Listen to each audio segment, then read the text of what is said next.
Everything you're doing is good. Hi everyone, welcome to another episode of Hawaii in Real Life. We're here at the Whole Ox Deli in Kaka'ako with Bob McGee. Hello.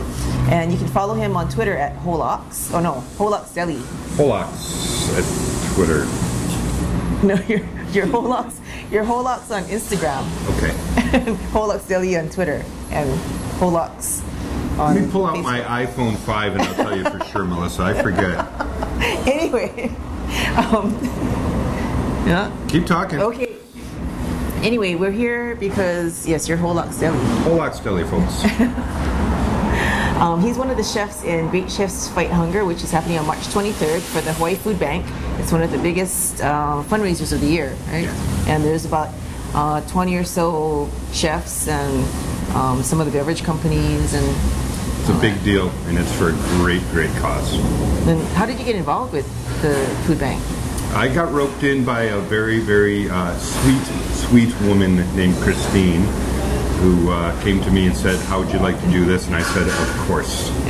Isn't she sweet? Is she sweet or sweet sour? How sweet she is.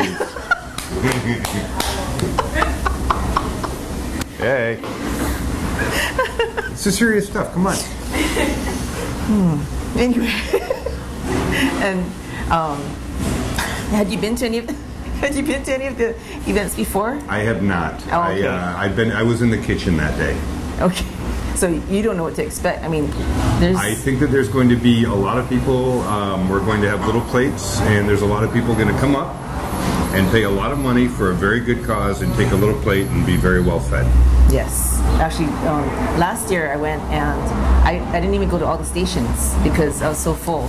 The thing is, anytime any of these events, when you put that many chefs together, and we're all there to do a couple things to help a great cause. But anytime you give us an opportunity to put something on a small plate, we know it's got to be big flavor. So what you get is 20 people overfeeding you big flavors that it can be a little bit overwhelming. So we'll see. Yeah, if you get 20 down, God bless. I'm gonna have to like starve myself for 2 days before I go there. It's a commitment. I think I'm down for it. Now, as far as you, how did you get started? Like, what brought you to Kaka'ako to do this restaurant? Actually, my partners, we got together and were told that we should come look at a spot, and this is it. Here at lovely 327 Keawe Street in Kaka'ako, 96813. We looked at an area, and basically I've had a couple ideas that I wanted to exercise, kind of build models for and see if they would work. And this was the right spot for it. So Kaka'ako was burgeoning. It's forward thinking. It's young. It's a great spot. Cool. Now, why do you call it the Whole Ox? Why the Whole Ox, not the whole lamb or the whole cow? You know, the Whole Ox actually, it comes from, the name comes from the story of the Whole Ox, which is, in Hawaiian history, it's a story about a guy named Jules Remy, who comes from France. He's a naturalist, and he comes in like 1847 on a big boat to study everything that there is, and he went to Molokai. Locals there took him around and showed him things that he took back, specimens. He took all those and then he went back to his boat.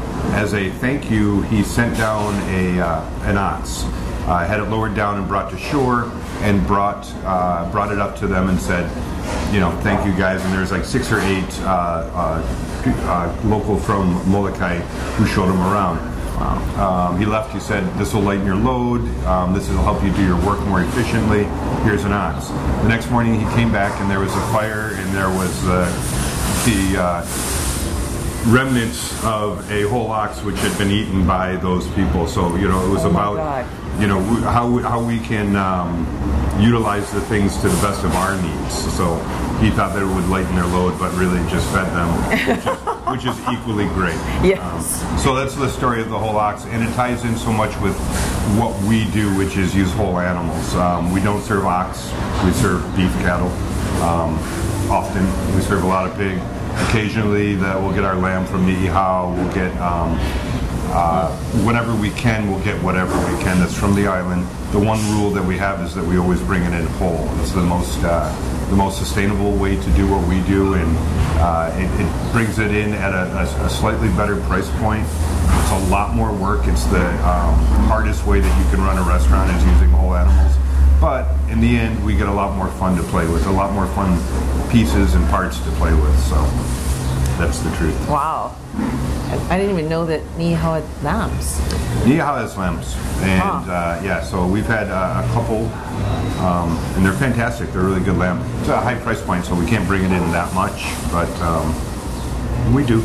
Wow, that's interesting. Now, I heard that there's a shortage of cattle, so a lot of people who deal with meats have to deal with alternative meats. Or I will go on record right now as saying that is a myth. There's plenty of cattle in Hawaii. Don't believe anything they tell you. There's plenty of cattle. What's your favorite animal to work with?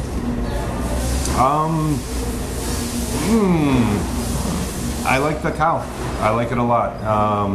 I mean, I like carrots too, a lot. I like, you know, it's to me, it's all the same. It's that as long as you're showing respect for that and coaxing out as much flavor as you can from it. So it's just that for what we wanted to do and what the impact that we wanted to have on the economy was from a livestock angle. As one person, I can't do much as far as changing the economic status of how we're doing things here, but Hawaii needs it, and one of the big things they need is approach to the livestock husbandry. So, here I am. Here you are, indeed. And are you teaching all your associates like the art of butchery? Because I think that's a lost art, isn't it? What we do is, 50% of it is rooted in education. The other 50% is rooted in just slave labor. So yeah, everybody here has access to every piece of knowledge that I have or my partners have, or you're going to have to edit this one. Jesus. Okay. He's also a musical conductor. Holy crap. There, can we? No. Okay. Hey. Hi. Where were we? Slave labor and how everybody has access. Everybody gets educated here in whatever they want to learn. Anything that I have to teach, anything that I can teach, especially about the butchery and the charcuterie, the only way we carry these old world abilities forward is to teach it to the kids. The kids. How old are these kids? Cook age. We won't ask how old he is, because then he might ask how old I am. So, anyway, if you'd like to check out the Whole Ox in Kaka'ako, you're open every day? No. Oh. We are open Monday through Saturday, 9:30 till 3 for lunch. We're open Tuesday through Saturday, 5:30 till 9:30ish for dinner. So no dinner on Monday? Or Sundays. Or Sunday. Sundays we catch up. We cut cows and pigs and such. Really? Yeah. Sunday's okay. Can people go and watch? No. Just it's horrible. Don't come. That's our alone time. Leave us alone. Alone time. Yikes. Okay. Anyway, so come check him out in Kaka'ako. There's lots of street and there's a lot on the side, and they have all kinds of good stuff, and not just meats. They have chicken, they have falafel, they have really great salads. I love your beet salad and your barley salad. I always like your barley salad. I hope you can pick that up. And then follow them on Facebook, Twitter, and Instagram so you can see what their specials are for the day.